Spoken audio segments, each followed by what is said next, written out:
So next we're going to have Nishad from Financial Aid at Cyprus talk to you all about financial aid. So go ahead and take it away. All right, thank you very much. Thank you everyone for giving us an opportunity today to talk to you a little bit about financial aid. Now, the information that I'm going to be providing, even though it says Cyprus College probably on every single page, the information that I'm providing you really is true for Cyprus and Fullerton College for the most part. So without further ado, we'll go ahead and get started. Okay, now, when you are applying for financial aid, okay, the first step that you have to take before you can even think about getting financial aid is that you have to fill out a financial aid application, right? Now, there are 2 financial aid applications that really concern us today. So the first is the FAFSA. Okay, FAFSA stands for Free Application for Federal Student Aid. Okay, the website is fafsa.gov, and that's where you would go to fill out your FAFSA application. Okay, the second application is the California DREAM Act application. Okay, the California DREAM Act application is offered by the California Student Aid Commission, and the website is listed there below caldreamact.org. Right now, there are a couple of dates, right? We all have smartphones, hopefully. If you don't, then maybe you can put it in your calendar. But there's a few dates that you want to make sure that you mark in your calendar every year if you're planning on being a college student. Okay, now, in addition to getting good grades, one of our tasks as students is also to make sure that we get our financial aid every year. Okay, so in order to do that, you have to make sure, number one, you fill out your financial aid application every year. And number two, you want to make sure that you fill that application out on time to maximize how much financial aid that you can be eligible to receive, right? Now, the first date is October 1st. Okay, October 1st is the date in which the financial aid applications become available every year for you to fill out. Okay, so when you're filling out that application beginning October 1st, you're applying for next year's financial aid, all right? The second date is the March 2nd priority deadline. Okay, the March 2nd priority deadline is the priority deadline in the state of California to apply for the maximum amount of financial aid. So that's federal as well as state financial aid. Okay, so in the state of California, if you're interested in receiving state financial aid, in order to get a good shot at getting that aid, then March 2nd is the date that you want to try to get that application in. Now, if you miss that March 2nd date, there's no issues. You can still apply after that. Okay, but March 2nd is really the date in which you're giving yourself the best opportunity to qualify for the most financial aid. Now, when you are filling out your applications, right now, when we talk about financial aid is money that's provided to students to help them pay for their educational costs. And so for that reason, a lot of the financial aid is need-based. So it's based on the income information that you provide on your FAFSA or a DREAM Act application. So for that reason, when you're filling out the application, you're going to be providing tax information for the prior year's income. Okay, so for the upcoming academic year, 21-22, you're going to provide 2019 tax information. Okay, so you want to make sure that you have that ready when you're filling out your application. All right, so the FAFSA, as I mentioned, stands for Free Application for Federal Student Aid. Now, when we talk about the FAFSA and the DREAM Act application, you're never going to fill out both of the applications. You're only going to fill out one, and we'll go over that in just a moment. So the FAFSA is intended primarily for, or it's intended for US citizens, okay, students that are US citizens or eligible non-citizens, all right? So eligible non-citizen basically means students that have a green card or have some approved citizenship status by the Immigration and Naturalization Services. Okay, so all of those students are going to be filling out the FAFSA. Right now, as I mentioned, the website www.fafsa.gov. And FAFSA also has an app that you can download on your phone called My Student Aid. If you want to download that app, you can fill out your FAFSA directly from your phone. When you're filling out the FAFSA, you can fill it out at any time during the year. Okay, so remember I mentioned that October 1st date is when it first becomes available. March 2nd is the priority deadline. And for each FAFSA, June 30th of the end of the academic year is the deadline to get a FAFSA in for the year that you're enrolled in. Right now, a couple of things to mention when you fill out a FAFSA. Prior to filling out the FAFSA, you are going to have to create something called a FSA ID. Okay, and that FSA ID is a username and password that is associated with your social security number. Okay, so that FSA ID is what you're going to use to sign your FAFSA electronically. Now, for those of us that are dependents, okay, dependent basically means you're required to provide your parents' information on your FAFSA. So if you're under the age of 24, then you're going to be considered a dependent. So if you are considered dependent, you also have to provide your parents' tax information on your FAFSA as well, which also means that one of your parents will also be required to create an FSA ID that's associated with their social security number as well, so they can sign your FAFSA. Now, for whatever reason, if your parent does not have a social security number, that's okay. You don't want to create an FSA ID for them. There'll be a signature page at the end of the application in which you can print that signature page out and your parent can sign it and mail it to the Department of Education directly. But that takes a little bit longer of a time. So when you're applying, if that's something you're dealing with, make sure that you get that application in early so that we'll get your completed application on time. So the second application is the California DREAM Act application. Okay, now remember I talked about how you're never going to fill out both of these applications and you're always only going to fill out one. The reason for that is, so for the students that are not eligible to fill out the FAFSA, okay, the state of California has determined that students that are considered as undocumented or are part of our AB 540 population that meet the AB 540 requirements. If you recall, Julio from Fullerton College gave a great presentation on all of the criteria that you have to meet the AB 540 requirements. Okay, so if you meet those AB 540 requirements, then you are eligible to apply for financial aid through the state of California through what is called the California DREAM Act application. Okay, and that California DREAM Act application is offered by the California Student Aid Commission in order to apply for state financial aid. Okay, and if you're curious again about whatever the AB 540 requirements are, they're listed here below.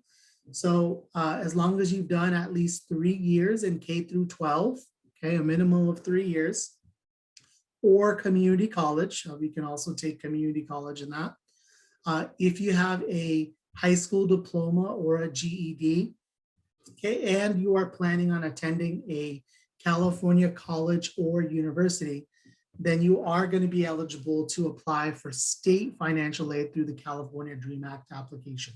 Now, very important to mention before we move on to the next slide is that for those of us that have concerns about our data being provided on this California DREAM Act application, it's very important to mention that this application asks for all of the same information that the FAFSA asks for, okay?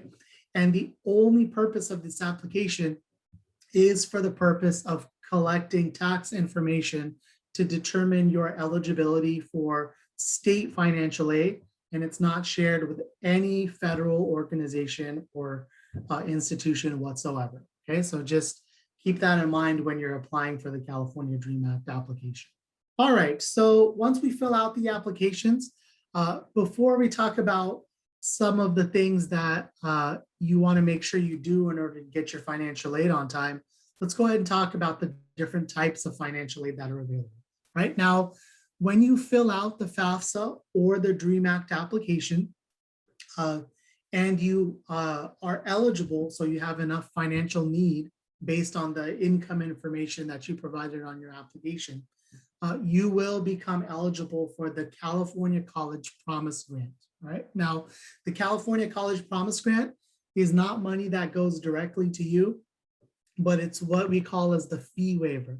So if you're eligible for this, it's going to waive your $46 per unit enrollment fees for the fall, the spring, and the summer of the academic year that you are enrolled.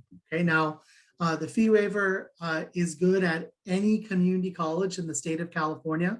So if you qualify for the fee waiver and you listed that school on your FAFSA or DREAM Act application, any community college can award this fee waiver to you and waive your enrollment fees. All right, now, in order to be eligible, you have to be a California resident, or you have to meet the AB 540 requirements. All right, again, your eligibility is determined through the information that you provide on your FAFSA or DREAM Act application. Now, the majority of students that apply for financial aid, even if you don't qualify for any other financial aid whatsoever, you are more likely than not going to qualify for this California College Promise Grant. Right now, there are some basic academic standards. You have to maintain a 2.0 GPA or better, okay? And you have to complete 50% of the courses that you attempt. And right now, of course, we're not attending the campus, but another added benefit is it waives $10 off your parking permit as well. Okay, so the Anaheim Union Pledge or the North Orange Promise Program, this is also another way to qualify for the fee waiver. If you are a recent or a current high school graduate or just received your GED and you're a first-time student at a California community college, we have what's called the North Orange Promise application that you can apply for. And as long as you filled out the FAFSA or the DREAM Act application, you are enrolled full-time and you're a California resident, you can qualify for the fee waiver that way as well. All right, so grants, okay? Anything in financial aid that we call grants is what I like to call as gift aid, right? And the reason why I like to call it as gift aid is because it's money that you don't have to pay back. It's being awarded to you because you have financial needs. So based on the income information that you provided, it was determined that you had a significant amount of financial need and you needed support in order to pay for your educational fees. Okay, so there are 4 major grants. 2 of them are offered by the Department of Education, the federal government. 2 of them are offered by the state. The first is the federal Pell Grant. Okay, so this is for students that fill out the FAFSA. This is the primary award that you're applying for when you fill out the FAFSA. Okay, so the more financial need you have, the more Pell Grant that you're going to be eligible to receive. The Federal Supplemental Educational Opportunity Grant, okay, or FSEOG for short. This is intended for students that demonstrate the most financial need. So based on the income information that you provided, it was determined that you really needed a lot of financial aid or some additional financial aid to help fund your education. And this is awarded to those particular students. And it's preferably going to be awarded to students that apply the earliest. So remember, we talked about that October 1st date in your calendar. So when that phone pings on October 1st, you want to try to get that application in on October 1st. Okay, you want to try to be enrolled full-time, 12 units or more. Okay, and it's preferably always going to be awarded to the students that have the most financial need. The bottom 2 that you see there, the Cal Grant and the Student Success Completion Grant, these are offered by the state of California through the California Student Aid Commission. Okay, so the Cal Grant is important. There's another important date that we talked about there. If you remember the priority deadline, March 2nd, you want to try to get your FAFSA or DREAM Act application in on or before March 2nd in order to qualify for the Cal Grant. Okay, now number 4 is the Student Success Completion Grant. If you qualify for the Cal Grant, then you will also qualify for the Student Success Completion Grant as long as you are a full-time student. All right, now, in addition to your application being submitted on or before March 2nd, there is also something called a GPA verification that is submitted, or it should have been submitted by your high schools the year that you graduated. If you didn't have such a GPA verification, you can, if you are enrolled in the high school program at NOCE, NOCE can actually submit a GPA verification for you as well on or before March 2nd. Now, for whatever reason, if you start community college, you didn't qualify for this Cal Grant, once you complete 16 units at the community college, you get another shot at qualifying for the Cal Grant as well. The Federal Work Study Program, earlier, someone from CalWorks had talked about the Federal Work Study Program. Okay, so the Federal Work Study Program is an employment opportunity that's offered through your FAFSA. So if you fill out the FAFSA and if you meet the requirements, okay, so the requirements is that you have to have a completed financial aid application, and if there's any additional documentation that the financial aid office is requesting, that has to be provided to us. You have to be in good academic standing, okay, and you have to be enrolled in at least 6 units. Okay, so if you meet these requirements and you have financial need, okay, then you are eligible to apply for the Federal Work Study Program. Now, a couple of things I want to mention about the Federal Work Study Program are this.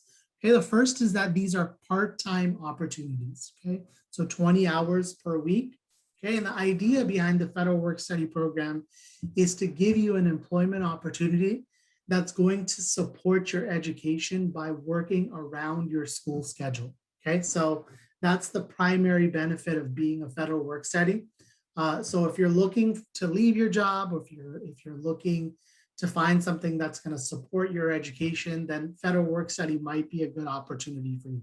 Okay, now on some other added benefits are that typically we're going to try to place you in an area that's closely related to your major or something that you might be interested in. Okay, and also, federal work study funds that you get are considered additional financial aid, which means you do not have to report it on your taxes. Now, a couple of things, okay? You want to make sure if you're interested in the Federal Work Study Program that you fill out your FAFSA early, complete any requirements in terms of additional documentation that we're requesting, and you want to contact us as soon as you enroll in your classes. Okay, because positions are limited. There's more people applying than we actually have open positions for. So you want to make sure that you apply early. And once you submit your application, then we can start the application process for you in terms of looking for opportunities on the campus. Okay, so the Federal Direct Loan Program, this is one of the last financial aids we want you to consider. Because all loans, whenever you decide to borrow as a student, you have to pay all of those loans back after you either stop attending or if you graduate from your program. All loans have to be paid back with interest, okay? Now, I like to consider federal direct loans as what I like to call as either emergency aid or supplemental aid. And the reason for that is you want to try not to borrow loans unless it's an emergency and you need funds real fast to maybe pay for something that you weren't expecting. Or maybe there's some big budget item such as a laptop or maybe helping to, supply some big item that you need. And maybe you want to borrow some loans just to pay for that one item. Okay, so that's kind of the purpose of loans. If you are interested in borrowing federal direct loans, you do have to be enrolled in at least 6 units, okay, in order to apply. And again, this is intended for students that fill out the FAFSA. And of course, if you are interested, you would contact the financial aid office and we can get you enrolled in a direct loan workshop in order to get you started on the federal direct loan process. All right, so scholarships is what I like to call as icing on the cake financial aid. okay? And the reason why I like to call it icing on the cake is because it is like icing on the cake, right? You don't necessarily have to apply for it in order to get financial aid. But if you are willing to take some additional steps, then you may qualify for some additional funds to help you fund your education. And last time I checked, nobody ever complained about extra funds, right? So scholarships are awarded for a number of different reasons, okay? And in this presentation, I saw a few people mention different scholarships that might be available. Now, typically scholarships are awarded for a few major reasons. So they can be awarded on the basis of need, okay? They can be awarded on the basis of merit. Maybe you excelled academically, okay? They could be awarded for special circumstance. Maybe you excel at a particular skill, okay? And there's lots of people, different organizations that offer scholarships, okay? So NOCE offers scholarships to students. Cypress and Fullerton College have scholarships that they offer. And there's lots of other organizations that award scholarships as well. Now, we have identified 3 resources that you can check out. And of course, there's more resources than this as well. But the 3 that we know of that is a good place for you to start is you can visit our financial aid office website. And the website has updated scholarships that are provided to us. And we are constantly updating our website to provide you with updated scholarship information. A second resource is the Cypress College Foundation Office website. And they offer scholarships that are offered directly by Cypress College. And then on the bottom, you'll see the icon for FastWeb. Okay, this is the website fastweb.com. Okay, and this is a great website for you to go to if you are interested in searching for scholarships based on your personal characteristics. Okay, so whatever personal characteristics that you have, anything short of social security numbers and bank account information, never enter that. But anything short of that, you can enter your personal characteristics and it'll help you search for scholarships that you might be eligible to receive. Okay, so if you are interested in receiving some additional funds, I encourage you to start with these and then do some additional research so that you can see what scholarship money that there is available to you out there.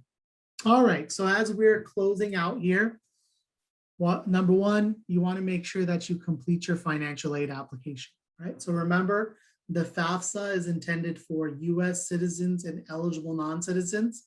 The DREAM Act application is for the students that meet the AB 540 requirements. October 1st every year is when the application becomes available. And you want to make sure that you try to get that application in every year on or before March 2nd, okay? Number 2, once you submit your application, make sure that you know that that is not the end of the process, but it's the beginning of the process, okay? So once you submit your application, you want to follow up with the financial aid office of the college that you're planning on going to, okay? So what is likely going to be happening is once we receive your application, you're going to receive an email from us letting you know if there's some additional requirements that you have to submit to the financial aid office. So make sure you follow up on those emails and pay attention to whatever correspondence that we're sending you because that's likely giving you some important information about your financial aid.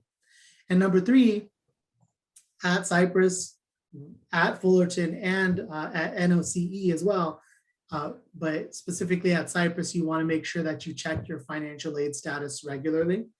So all of our important information is available on my gateway. So whatever important information that you need is available there as well. And of course, if you do end up being interested in the loan program or the federal work study program, then you want to go ahead and contact the financial aid office directly. All right, so that is all I have for now.